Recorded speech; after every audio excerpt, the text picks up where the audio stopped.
Hi writers, I wanted to do a short video today on overviewing essay number 2, which is the illustration essay on identity. And the illustration essay, sometimes it's called exemplification, is just a fancy way of saying that you're using plentiful and relevant examples to prove a point.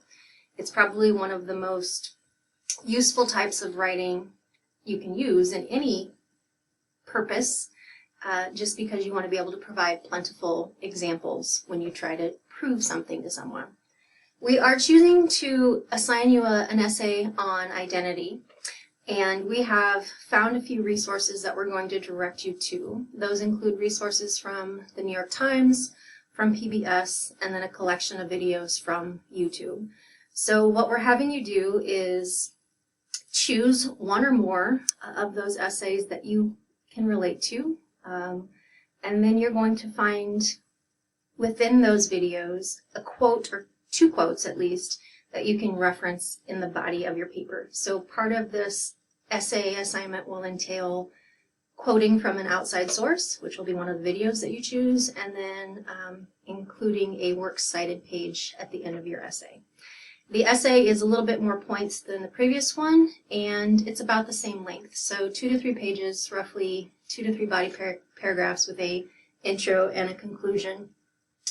And we are asking you to focus on turning the lens inward. So thinking about who you are, where you're from, how you've grown up, what kind of identity you have, how that was formed, how others perceive you, and how that formation of your identity moves you through the world, how you experience it. Because how I experience life as a heterosexual white woman is different than somebody else whose identity is completely different than mine.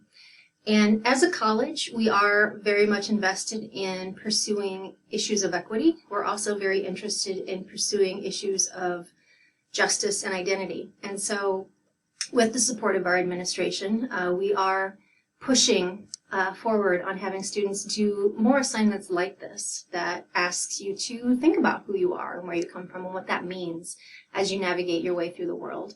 So as you start to think about this paper, begin with browsing through some of those videos that are listed under the writing assignments folder under essay number 2, illustration. And they each have a short title so that you have an idea of what the video is about, and they each have an approximate minute associated with them. I don't think any video is longer than 10 minutes. Many of them are less than 5. So find a video that you like, that you can relate to, that you can identify with, and start thinking about some of the questions that go into making you who you are. There are a few student samples under essay number 2. I also provided you an example that I wrote because I gave myself the assignment to see how I would do it. When we assigned it this last spring, we focused primarily on race and ethnicity, but we have decided to expand that identity to other areas like gender identity, sexual orientation, ability levels, mental health, etc. So we're hoping that you can find at least one area that you can focus on and write about as far as providing examples of how you were formed into you.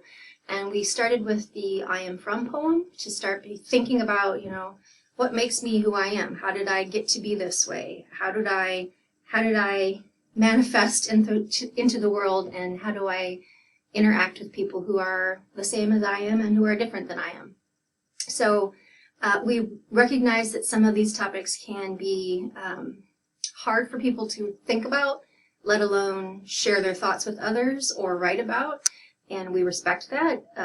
But part of the college experience is also asking you to push beyond your comfort zone and to push beyond maybe what you've always thought, and to consider alternate points of view, alternate perspectives. One of the basis of a college education and a humanities-based education is that you are able to be empathetic, that you are able to put yourself in someone else's shoes and experience life as they might, although you never will be able to fully do that, because when you have an empathetic society, we have people who care for each other, and don't we want to live in that society? So begin with the videos, jot down the 1 or 2 that speak to you. You can start recording some quotes from the actual videos themselves, as you will be eventually incorporating them into your essay. And next week, you'll start to do some pre-writing. You'll start crafting your ideas and thinking about how you're going to form your essay. So I do encourage you to take a look at those essay samples and read through this. You can check out the rubric here too, so you see what we are grading you on. Please note that we are not grading you on your belief system or your identity itself. That is not something that we would or could grade you on. We are grading you on the ability to express yourself using this set of criteria and adhering to the assignment guidelines to write an illustrative essay using plentiful examples. So if you have questions about what you're doing next, please don't hesitate to reach out to Erin or to me, and we look forward to getting started on this with you. Thanks.